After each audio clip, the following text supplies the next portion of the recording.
هي الحلقات تحفظني بآيات من القرآن، هي الحلقات تملأني بحب المصطفى العدنان، هي الحلقات تحفظني اعوذ باللہ من الشیطان الرجیم، بسم اللہ الرحمن الرحیم۔ ناظرین کرام السلام علیکم ورحمۃ اللہ وبرکاتہ۔ انشاءاللہ تبارک و تعالی آج ہم لوگ پڑھیں گے النحو الکبیر کا سبق نمبر 37 اسماء عاملہ کا بیان۔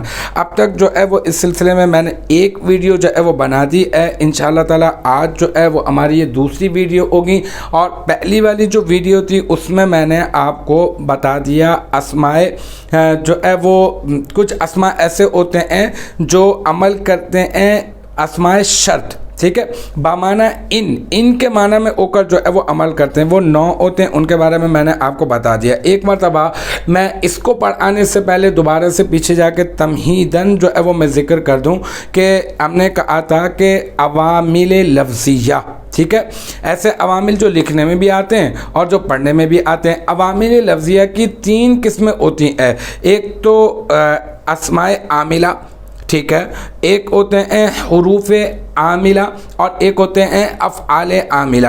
اچھا، اب یہ جو اسماء عاملہ ہوتے ہیں ان میں کچھ ایسے ہوتے ہیں، مطلب اسماء کے اندر کچھ ایسے ہوتے ہیں جو عامل ہوتے ہیں، کچھ غیر عامل ہوتے ہیں، کچھ عمل کرنے والے ہوتے ہیں اور کچھ عمل کرنے والے نہیں ہوتے۔ جو عمل کرنے والے ہوتے ہیں ان کو ہم لوگ کہتے ہیں اسماء عاملہ، جو عمل کرنے والے نہیں ہوتے ان کو کہتے ہیں ہم اسماء غیر عاملہ۔ اسی طرح سے حروف میں بھی کچھ عامل ہوتے ہیں تو ان کو ہم حروف عاملہ کہتے ہیں، اور کچھ جو ہے وہ عامل نہیں ہوتے، عمل نہیں کرتے، تو ہم لوگ ان کو کیا کہتے ہیں؟ حروف غیر عاملہ۔ لیکن افعال جو ہوتے ہیں نا، یہ میں آپ کو کئی مرتبہ بتا چکا کہ افعال جو ہوتے ہیں وہ جتنے بھی ہوں گے وہ سارے کے سارے کیا ہوں گے؟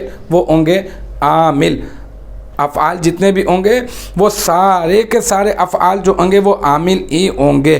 خیر، المختصر یہ کہ ہم لوگ پڑھنا ہے اسماء عاملہ کے بارے میں۔ اسماء عاملہ کی 10 قسمیں ہیں، ان میں سے ایک قسم جو ہے وہ ہم لوگ پڑھ چکے ہیں، آج جو ہے وہ ہم لوگ پڑھنے والے ہیں دوسری قسم، اور وہ ہے اسماء افعال بمعنی فعل ماضی۔ اچھا، یہ جو ویسے تو ہم نے سبق نمبر 14 میں ہم نے اس کو پڑھا تھا، اسماء افعال کو بمعنی فعل ماضی اور بمعنی فعل امر حاضر معروف، ہم نے یہ پڑھا تھا۔ وہاں پہ میں نے آپ کو اس کی ڈیفینیشن بھی بتائی تھی، تھوڑا سا میں آپ کو بتا کر یہاں پر اس کو ہم جس اینگل سے پڑھ رہے ہیں وہ اینگل یہ ہے، مطلب جس زاویے سے ہم لوگ یہاں پہ پڑھ رہے ہیں وہ اس اعتبار سے پڑھ رہے ہیں کہ یہ عامل ہوتے ہیں، اور اب ہم لوگ جو ہے وہ پورے کے پورے اکٹھے کر رہے ہیں عمل کرنے والے، جو اسماء ہے نا عمل کرنے والے ان کو ہم لوگ اکٹھے کر رہے ہیں۔ تو ان میں ایک ہے اسماء افعال بمعنی فعل ماضی۔ یہ ایسے اسماء ہیں جو فعل کے معنی میں ہوتے ہیں، ٹھیک ہے، یعنی فعل والا جو ہے نا وہ عمل کر رہے ہوتے ہیں، اسم کی علامت کو قبول نہیں کرتے، بلکہ فعل کی علامت کو ہوتے اسم ہی ہیں، لیکن یہ کہ اس کو جو ہے نا وہ افعال فعل والا معنی جو ہے وہ اس کے اندر پایا جاتا ہے۔ اچھا، کچھ ایسے ہوتے ہیں جن میں فعل ماضی کا زمانہ پایا جاتا ہے۔ اچھا، کچھ ایسے ہوتے ہیں جن میں فعل امر کا زمانہ جو ہے وہ مطلب فعل امر پایا جاتا ہے، فعل امر کے معنی میں ہوتے ہیں۔ تو اب ہم پڑھ رہے ہیں بمعنی فعل ماضی کے بارے میں۔ تو اسماء عاملہ کی دوسری قسم کیا ہے؟ دوسری قسم ہے اسماء افعال بمعنی فعل ماضی۔ یہ کیا کرتے ہیں؟ یہ اپنے ما بعد اسم کو جو ان کے بعد ہوتا ہے نا وہ اپنے اسم، کیونکہ فعل کیا کرتا ہے بھائی؟ فعل تو اپنے بعد جو ہوتا ہے اس کو حالت رفعی میں کرتا ہے نا، فاعل ہونے کی بنا پر حالت رفعی میں کرتا ہے۔